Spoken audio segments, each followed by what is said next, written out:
നമ്മുടെ ജനങ്ങൾക്ക് പട്ട് വസ്ത്രങ്ങൾ കണ്ടാൽ അവർക്ക് അത് തിരിച്ചറിയാൻ സാധിക്കില്ല. എല്ലാം പട്ട് പോലെ മിനുങ്ങുന്നതും തിളക്കവും സോഫ്റ്റ്നെസ്സും ഒക്കെ ഉള്ളതായിരിക്കും. മാർക്കറ്റിൽ ലഭ്യമായിട്ടുള്ള ഫാബ്രിക്കുകളെല്ലാം അതുപോലെയാണ്. അതിൽ തൊട്ടു നോക്കിയാലും ഒന്നും അറിയാൻ പറ്റില്ല. അറിയാൻ പറ്റുന്ന 3 മെത്തേഡ്സ് ആണുള്ളത്. എന്റെ കയ്യിലിരിക്കുന്നത് സിൽക്ക് ഫാബ്രിക് ആണ്. നോക്കൂ, ഞാൻ സിൽക്ക് ഫാബ്രിക് കത്തിക്കുന്നു, അത് കത്തും. പക്ഷേ അത് ഞാൻ ഈ ഫ്ലെയിം മാറ്റിയാൽ അപ്പൊ തന്നെ അണഞ്ഞു പോകും. അതുപോലെ മനുഷ്യരുടെ മുടി കരിഞ്ഞ അതേ സ്മെല്ലായിരിക്കും വരിക. അതുപോലെ നമ്മൾ അതിന്റെ ചാരത്തിൽ പിടിച്ച് നമ്മൾ പൊടിച്ചു കഴിഞ്ഞാൽ മണലിൽ പിടിക്കുന്ന പോലെ തരിതരിപ്പുണ്ടാകും. സിൽക്ക് ചിലര് തിരിച്ചു വാങ്ങുന്നുണ്ടല്ലോ, അപ്പൊ അതിനൊരു വില അവര് നമുക്ക് റേറ്റ് തരുന്നു. പക്ഷെ അത് നഷ്ടമായതാണോ ലാഭമായതാണോ നമുക്ക് അറിയാൻ കഴിയുന്നില്ല. അതെങ്ങനെ നമുക്കൊരു നഷ്ടമില്ലാത്ത രീതിയിൽ ആ സിൽക്കിനെ എങ്ങനെ കൊടുക്കാൻ പറ്റും തിരിച്ച്? നമസ്കാരം, വിഷ്ണു ആണ്. നിങ്ങൾക്ക് ഇന്നൊരു വീഡിയോ കാണിക്കാം. ഇത് പട്ടുനൂൽ പുഴുവിന്റെ എങ്ങനെയാണ് പ്രോസസ്, പട്ട് എങ്ങനെയാണ് നമ്മൾ ഉണ്ടാക്കിയെടുക്കുന്നത്, പട്ടിനെ കുറിച്ചുള്ള വിവരങ്ങളുമാണ് നിങ്ങൾക്ക് ഇവിടുന്ന് കിട്ടാൻ പറ്റുന്നത്. പട്ട് വാങ്ങുമ്പോൾ പലരും പല പട്ടുകളും വാങ്ങിയിട്ട് നമ്മളെ അതിലൊക്കെ തെറ്റ് പറ്റാറുണ്ട്, നമ്മളെ പറ്റിക്കപ്പെടാറുണ്ട്. അപ്പൊ പട്ട് എങ്ങനെയാണ് ഐഡന്റിഫൈ ചെയ്യേണ്ടത്? ഞാൻ ഇന്നൊരു എക്സ്പോന് പങ്കെടുത്തതാണ്. അപ്പൊ നിങ്ങൾക്ക് കാണിച്ചു തരാൻ പറ്റുന്ന ഒരു നല്ലൊരു കാര്യത്തെ കുറിച്ചാണ് ഞാൻ പറയുന്നത്. ഇത് സെൻട്രൽ സിൽക്ക് ബോർഡിന്റെ സ്റ്റോളാണ്. താങ്കളുടെ പേര്? എന്റെ പേര് ജോണി. ജോണി എന്നാണ് അദ്ദേഹത്തിന്റെ പേര്. അപ്പൊ അദ്ദേഹം ഇവിടെ സിൽക്ക് വസ്ത്രങ്ങളുടെ ക്വാളിറ്റി എങ്ങനെയാണ് നമ്മളെ അഷ്വർ ചെയ്യുക, നമ്മൾ പറ്റിക്കപ്പെടാതിരിക്കാൻ എങ്ങനെയാണ് സിൽക്ക് വസ്ത്രങ്ങളെ നമ്മൾ തിരിച്ചറിയുക, അതിന്റെ പ്രോസസ്സ്, ഒരു സിൽക്ക് വസ്ത്രം ഉപയോഗിക്കേണ്ടതിന്റെ ആവശ്യകത, അല്ലെങ്കിൽ നമ്മൾ ഇതിനെ പ്രോത്സാഹിപ്പിക്കേണ്ട ആവശ്യകത, അതിലൊരു സംരംഭമുണ്ട് എന്ന കാര്യങ്ങളെല്ലാമാണ് അദ്ദേഹം പറഞ്ഞു തരുന്നത്. അപ്പൊ നിങ്ങൾക്കത് ഇഷ്ടപ്പെടുവാണെങ്കിൽ, അതിനെക്കുറിച്ച് പഠിക്കാനൊക്കെ ആഗ്രഹം ഉണ്ടെങ്കിൽ ഇവരെയൊക്കെ ആയിട്ട് കോണ്ടാക്ട് ചെയ്യാം. ഇത്തരം എക്സ്പോകളിലൊക്കെ വരുമ്പോഴാണ് നിങ്ങൾ കൂടുതൽ പഠിക്കാൻ പറ്റുക. അപ്പൊ അതിന്റെ കാര്യങ്ങളായിട്ട് അദ്ദേഹം നമുക്ക് പറഞ്ഞു തരുന്നതാണ്. ഹായ്, നമസ്കാരം. Welcome to silk mark orange of India stall. ഈ പവലിയനിൽ ഞങ്ങൾ പ്രധാനമായി ഉദ്ദേശിക്കുന്നത് ഇന്ത്യ രാജ്യത്ത് ഉൽപ്പാദിപ്പിക്കപ്പെടുന്ന 4 തരം പട്ടിനെ പരിചയപ്പെടുത്തുക. എങ്ങനെയൊക്കെയാണ് പട്ടുവസ്ത്രങ്ങൾ, പട്ടുനൂൽ ഉൽപ്പാദിപ്പിച്ച വസ്ത്രങ്ങൾ ഉൽപ്പാദിപ്പിക്കുന്നത് എന്നുള്ള കാര്യങ്ങളും, പട്ടുനൂൽ കൃഷിയും നൂലും ഉൽപ്പാദിപ്പിക്കുന്ന കാര്യങ്ങളും എല്ലാ സാങ്കേതിക സഹായങ്ങളും പറഞ്ഞു കൊടുക്കും. അതിനേക്കാളൊക്കെ ഉപരി നമ്മുടെ ജനങ്ങൾക്ക് പട്ട് വസ്ത്രങ്ങൾ കണ്ടാൽ അവർക്ക് അത് തിരിച്ചറിയാൻ സാധിക്കില്ല. എല്ലാം പട്ട് പോലെ മിനുങ്ങുന്നതും തിളക്കവും സോഫ്റ്റ്നെസ്സും ഒക്കെ ഉള്ളതായിരിക്കും. മാർക്കറ്റിൽ ലഭ്യമായിട്ടുള്ള ഫാബ്രിക്കുകളെല്ലാം അതുപോലെയാണ്. പക്ഷേ നമ്മുടെ കസ്റ്റമേഴ്സിന് കടയിൽ ചെന്ന് നോക്കി അതിൽ തൊട്ടു നോക്കിയാലും ഒന്നും അറിയാൻ പറ്റില്ല. അറിയാൻ പറ്റുന്ന 3 മെത്തേഡ്സ് ആണുള്ളത്.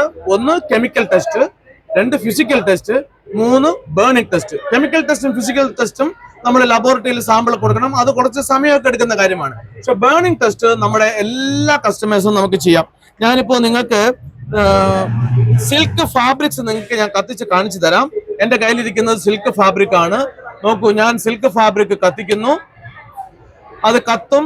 പക്ഷേ അത് ഞാൻ ഈ ഫ്ലെയിം മാറ്റിയാൽ അപ്പൊ തന്നെ അണഞ്ഞു പോകും. അതുപോലെ മനുഷ്യരുടെ മുടി കരിഞ്ഞ അതേ സ്മെല്ലായിരിക്കും വരിക. അതുപോലെ നമ്മൾ അതിന്റെ ചാരത്തിൽ പിടിച്ച് നമ്മൾ പൊടിച്ചു കഴിഞ്ഞാൽ മണലിൽ പിടിക്കുന്ന പോലെ തരിതരിപ്പുണ്ടാകും. ഇതാണ് പട്ടുവസ്ത്രങ്ങളുടെ ലക്ഷ്യം. പോളിസ്റ്റർ ആണെങ്കിൽ ഉരുകും, കോട്ടണും റയോണാണെങ്കിൽ കത്തും, കത്തിക്കൊണ്ടേയിരിക്കും. പക്ഷെ സിൽക്ക് തുടർന്ന് കത്തില്ല, മുടി കരിഞ്ഞ സ്മെല്ല് വരും.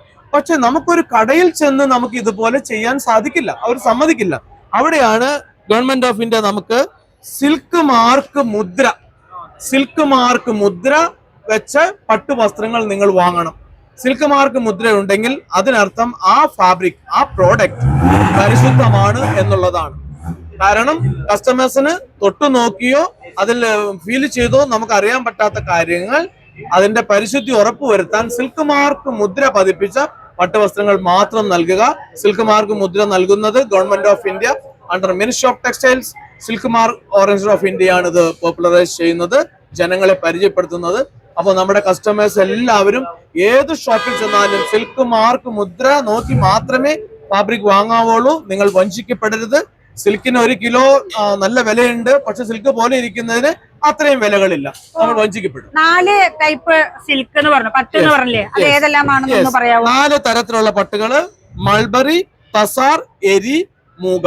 ഈ തസാറിൽ 2 ഇനങ്ങളുണ്ട്. അങ്ങനെയാണെങ്കിൽ നമുക്ക് 5 വെറൈറ്റി എന്ന് വേണമെങ്കിൽ പറയാം. ട്രോപ്പിക്കൽ തസാറും ഓക്ക് തസാറും. അങ്ങനെ മെയിൻ ആയിട്ടുള്ള ഇത് 4 ഉൽപ്പാദിപ്പിക്കുന്ന ലോകത്തിലെ ഒരേ ഒരു രാജ്യം ഇന്ത്യയാണ്. China is the largest producer and India is the largest consumer. ആയതുകൊണ്ട് നമ്മുടെ കസ്റ്റമേഴ്സ് ഒരിക്കലും വഞ്ചിക്കപ്പെടരുത്. അതുകൊണ്ടാണ് സിൽക്ക് മാർക്ക് മുദ്രയും ജനങ്ങളെല്ലാം പരിചയപ്പെടുത്തി കൊടുക്കുന്നത്. Thank you very much. Jai Hind. ഇപ്പൊ നമ്മള് കടയിൽ പോയിട്ട് വാങ്ങിക്കുമ്പോ നമുക്ക് ഓരോ പൈതൃക ഗ്രാമങ്ങളിലെ സിൽക്കിനെയാണല്ലോ ഓരോ പേരുകൾ. ഇപ്പൊ ഞാൻ അദ്ദേഹത്തിനോട് ചോദിച്ചിരുന്നു ഞങ്ങളുടെ ചിതലി പട്ടിന്റെ കാര്യം, കുഴൽമന്നത്തുള്ള ചിതലി അതുപോലെ കാഞ്ചീപുരത്ത് ഉണ്ടാക്കുന്ന പട്ടിന് കാഞ്ചീപുരം. അപ്പൊ നമുക്ക് അത് കൂടാതെ ഈ റോസ് സിൽക്ക് എന്ന് പറഞ്ഞിട്ടൊരു മെറ്റീരിയൽ, അതെന്താണ്? Very good questions. അതായത് പട്ടുനൂല് ഉൽപാദിപ്പിച്ച് മെഷീനിൽ നിന്ന് charkha, cottage basin, multi and automatic, അതിൽ നിന്ന് എടുക്കുന്ന പട്ടിനെ റോ സിൽക്ക് എന്നാ പറയുക. കാരണം അതിന്റെ ഭാരത്തിന്റെ 25% സെരിസിൻ എന്നൊരു ഘടകമുണ്ട്. ഞാൻ ഇവിടെ ഒരു സാമ്പിൾ വെച്ചിട്ടുണ്ട്, മാഡത്തിന് കാണിച്ചു തരാം. നോക്കൂ, ഇത് തൊട്ട് നോക്കൂ. ഇത് ഹാർഡാണ്, ഇത് സോഫ്റ്റ് ആണ്, ഇത് നമ്മൾ ഡീഗമിങ് ചെയ്തതാണ്, ഇത് ഹാർഡാണ്, മെഷീനിൽ നിന്ന് എടുത്ത പടിയാണ്. അങ്ങനെയുള്ളതിനാണ് നമ്മൾ റോ സിൽക്ക് എന്ന് പറയുന്നത്. പക്ഷെ കടയിൽ ചെന്നാൽ നിങ്ങൾക്ക് റോ സിൽക്ക് എന്നുള്ള ഭാഗം ഇതിൽ നിങ്ങൾക്ക് കിട്ടും. അതായത് കോൾഡ് ഡൈൻ ചെയ്തതും വാർപ്പ് മാത്രം സിൽക്ക് ഉപയോഗിച്ചതും വെഫ്റ്റ് കോട്ടൺ ഫൈനർ കൗണ്ട് ഉപയോഗിച്ചതും ഒക്കെ റോ സിൽക്ക് നിങ്ങൾക്ക് കിട്ടും. പക്ഷെ ശരിക്കും നമ്മൾ റോ സിൽക്ക് എന്ന് പറയുന്നത് ശുദ്ധി ചെയ്യാത്ത അല്ലെങ്കിൽ അതിനെ ശുദ്ധീകരിക്കാത്ത അല്ലെങ്കിൽ ഡീഗമിങ് ചെയ്യാത്ത സോഫ്റ്റൻ ചെയ്യാത്ത സിൽക്കിനാണ് റോ സിൽക്ക് എന്ന് പറയുന്നത്. അതിൽ ആ ചെയ്യുന്നതിന് വേണ്ടിയിട്ട് നമ്മൾ സോപ്പും സോഡയും 100% ചേർത്ത് നമ്മൾ ബോയിലിംഗ് ചെയ്തിട്ടാണ് കളയുന്നത്. വീണ്ടും സിൽക്ക് ഫാബ്രിക്കുകളെല്ലാം ആസിഡ് ഡൈസ് ആണ് ചെയ്യുന്നത്. അതിനോടാണ് അതിന് കൂടുതൽ അഫിനിറ്റി ഉള്ളത്. നമുക്ക് വേറെ ഒരു സിൽക്ക് ചില സമയത്ത് നമ്മള് ഇപ്പോഴത്തെ ഒരു സ്മൂത്ത് ആയിട്ടുള്ളൊരു സിൽക്ക് വരുന്നുണ്ട്, അത് കുറച്ച് 12,000 എബോവ് അതിന്റെ കോസ്റ്റും വരുന്നുണ്ടല്ലോ, അതെന്താണ് ആ ഐറ്റത്തെ? അങ്ങനെ അതായത് സിൽക്ക് ശരിക്കും ഒരു സിൽക്ക് സാരി ഉണ്ടാക്കാൻ ഏകദേശം ഒരു 10,000-3,500 കൊക്കൂൺസ് വേണ്ടി വരും. അത് ഏകദേശം ഒരു 7 കിലോ കൊക്കൂൺസ്, 7 കിലോളം കൊക്കൂൺസ് ആണ് ആവശ്യം. ആ കൊക്കൂൺസ് തന്നെ നമ്മൾ 1 കിലോ സിൽക്ക് എടുത്തു കഴിഞ്ഞാൽ അതിന്റെ 25% നമ്മൾ ഡീഗമിങ് ചെയ്യുമ്പോൾ അത് നഷ്ടമാകും. പിന്നെ 750 ഗ്രാമേ സിൽക്ക് ഉണ്ടാവുള്ളൂ. അതാണ് സോഫ്റ്റ് സിൽക്ക്. ആ സോഫ്റ്റ് സിൽക്കിനാണ് തിളക്കവും മിനുക്കവും മൃദുത്വവും ഒക്കെ ഉണ്ടാവുക. സോ ആ പട്ട് 1 കിലോ റോ സിൽക്കിന് തന്നെ 5,000 രൂപ വരും. അത് പിരിക്കണം, ഡീഗമിങ് ചെയ്യണം, ഡൈ ചെയ്യണം, നെയ്യണം. അപ്പൊ അത്രയും അതിന്റെ ലേബർ കോസ്റ്റുകളോട് വരും. ഇപ്പോൾ ഏറ്റവും മിനിമം ഒരു പ്യൂർ സിൽക്കിന് ഒരു 7,000-ന് മേൽ എന്താണെങ്കിലും വരും. പക്ഷെ അതേപോലത്തെ കളറും ഡിസൈനും സോഫ്റ്റ്നെസ് ഒക്കെ കാണിച്ചിട്ട് 2,000 രൂപ, 1,800 രൂപ, ഓൺലി 1,200 രൂപ ഉള്ളൂ എന്നൊക്കെ പറഞ്ഞ പരസ്യങ്ങൾ വരും. നമ്മുടെ ജനങ്ങൾ വഞ്ചിതരാകരുത്. അത് പട്ടല്ല. പട്ട് 1 കിലോയ്ക്ക് 5,000 രൂപ വിലയുണ്ട്. വീണ്ടും അതിന്റെ ഡീഗമിങ് ലോസ് വരും. അപ്പോൾ പട്ടിന് ഒരു സാരിക്ക് എന്താണെങ്കിലും 7,000-ന് മേലെ വരും. അതിന്റെ കാര്യം ഇതാണ്. ഒരു കാര്യം കൂടെ ചോദിക്കട്ടെ, ഈ പട്ട് സാരി ഇപ്പൊ നമ്മൾ ഒറിജിനൽ പട്ട് സാരീസ്, ഞാൻ ഒറിജിനൽ പട്ട് സാരീസ് ഉപയോഗിക്കുന്ന ഒരാളാണ്. അപ്പൊ നമുക്ക് അതിന്റെ, ഞാൻ പലപ്പോഴും പറയാറുണ്ട്, ആ പട്ടിന്റെ ആ കസവിന്റെ ഭാഗം ഭയങ്കര തണുപ്പായിരിക്കും. എനിക്ക് അതിൽ നിന്നാണ് നമുക്ക് കൂടുതൽ ഒന്നും കൂടെ നമ്മളെ ക്വാളിറ്റി നമ്മൾ മനസ്സിലാക്കാനും പറ്റുന്നത്. അതെന്തുകൊണ്ടാണെന്നൊന്ന് പറഞ്ഞു. അതായത് യഥാർത്ഥ കസവെന്ന് പറയുന്നത് പട്ടുനൂലിൽ വെള്ളിനൂല് പൊതിഞ്ഞ് സ്വർണം പൂശിയെടുക്കുന്നതാണ് സാക്ഷാൽ ജരി കസവ്. അത് അതിന്റെ ഗുണങ്ങളെല്ലാം കാണിക്കും. പിന്നെ ഉള്ളതെല്ലാം ടെസ്റ്റഡ് ജെരീസ്, കോപ്പർ, സിൽവർ ജെരീസ്, കോപ്പർ മെറ്റീരിയൽസ് ഉണ്ടാവും. മെറ്റാലിക് ഇത് പാട്ടുള്ള സ്ഥലങ്ങളെല്ലാം ഒരു തണുപ്പ് എന്തായാലും ഉണ്ടാകും. ഓക്കെ, അത് ഒരു കാര്യം. ബട്ട് ആക്ച്വൽ ജെരി എന്ന് പറയുന്നത് പട്ടുനൂലിൽ വെള്ളി പൊതിഞ്ഞ് സ്വർണം പൂശിയതാണ്. അപ്പോൾ മെറ്റാലിക് പാട്ടുകളാണല്ലോ എല്ലാം വരുന്നത്. തീർച്ചയായിട്ടും ആ തണുപ്പ് ഉണ്ടാകും, കംഫർട്ട് ഉണ്ടാകും. വേറെ ഒരു കാര്യം കൂടെ ചോദിക്കട്ടെ, നമ്മളിപ്പോ നമ്മൾ സാരി ഉടുക്കുമ്പോ ലേഡീസിന് കൂടുതലും ബുദ്ധിമുട്ട്, എനിക്കൊക്കെ പെട്ടെന്ന് സാരീസിൽ ഡാമേജ് വരുന്നത് ഈ ഒരു സാരി വേർപ്പ് തട്ടുന്ന ഭാഗം ഉണ്ടല്ലോ, അതിങ്ങനെ പൊടിഞ്ഞ് പോകുന്നത്. അപ്പൊ അതിന് എന്തെങ്കിലും ഒരു സൊല്യൂഷൻ? യെസ്, അതൊരു ശരിക്കും ഒരു ഹെൽത്ത് ഇഷ്യൂ ആണത്. പലരും സ്വെറ്റിംഗ് റേറ്റ് വളരെ കൂടുതലുള്ളവരുണ്ട്. അതിന് സിൽക്ക് സാരി ഉപയോഗിക്കുന്നവരാണെങ്കിൽ ഒരേ ഒരു മാർഗമുള്ളൂ, ആന്റി സ്വെറ്റിംഗ് പാഡുകൾ ഉപയോഗിക്കുക, അല്ലാതെ വേറെ മാർഗം. പിന്നെ സിൽക്ക് ഫാബ്രിക്കുകൾ എപ്പോഴും ഡ്രൈ ക്ലീനിങ് ചെയ്യാൻ പാടുള്ളൂ. കാരണം ഓൾറെഡി നമ്മൾ അത് സോഫ്റ്റൻ ചെയ്തതാണ്. വീണ്ടും നമ്മളൊരു ആൽക്കരിയും ഒരു സോപ്പും സോഡ വാഷ് കൊടുത്തു കഴിഞ്ഞാൽ അത് വീണ്ടും അതിന്റെ കളറും പോകും, സെൽസിനും എല്ലാം പോയി ഇതാകും. സോ ആൽക്കലി, ഉപ്പിന്റെ കണ്ടന്റ് വന്നു കഴിഞ്ഞാൽ, വേർത്ത് വന്നു കഴിഞ്ഞാൽ അത് ഡ്രൈ ക്ലീനിങ്ങിന് കൊടുക്കുക. അത് ആവാതിരിക്കാൻ മാക്സിമം ശ്രദ്ധിക്കുക. മറ്റു മാർഗങ്ങൾ തീർച്ചയായിട്ടും ആൽക്കലിയും സിൽക്കും ഇതും കൂടെ ചേർന്ന് കഴിഞ്ഞാൽ അത് അവിടെ കുറച്ച് പ്രശ്നങ്ങൾ ഉണ്ടാകും. Very good question. എന്നുവെച്ചാൽ കൂടുതൽ ഇതിനെക്കുറിച്ച് ഉപയോഗിക്കും കൊണ്ടുള്ള നമുക്ക് ഉപയോഗിക്കുന്നവർക്ക് മനസ്സിലാവുന്ന കുറെ കാര്യങ്ങൾ. അപ്പൊ മറ്റുള്ളവർക്ക് ചിലപ്പോൾ നമ്മളിത് അനുഭവങ്ങൾ ഉള്ളവരുണ്ടാവാം, അനുഭവം ഇല്ലാത്തവരും ഉണ്ടാവാം. അപ്പോ അവർക്കും കൂടെ ഒരു ഉപകാരം. തീർച്ചയായിട്ടും ഇത് പലർക്കും ഇതിനെ കുറിച്ച് അറിയില്ല. അതുപോലെ ഒരു കാര്യം കൂടെ വരുന്നുണ്ട്, പലരും ചോദിക്കാറുണ്ട് സിൽക്കിന്റെ ക്വാളിറ്റി ഒക്കെ അറിയുന്നത് ഉരച്ചു നോക്കിയിട്ടല്ലേ എന്ന്.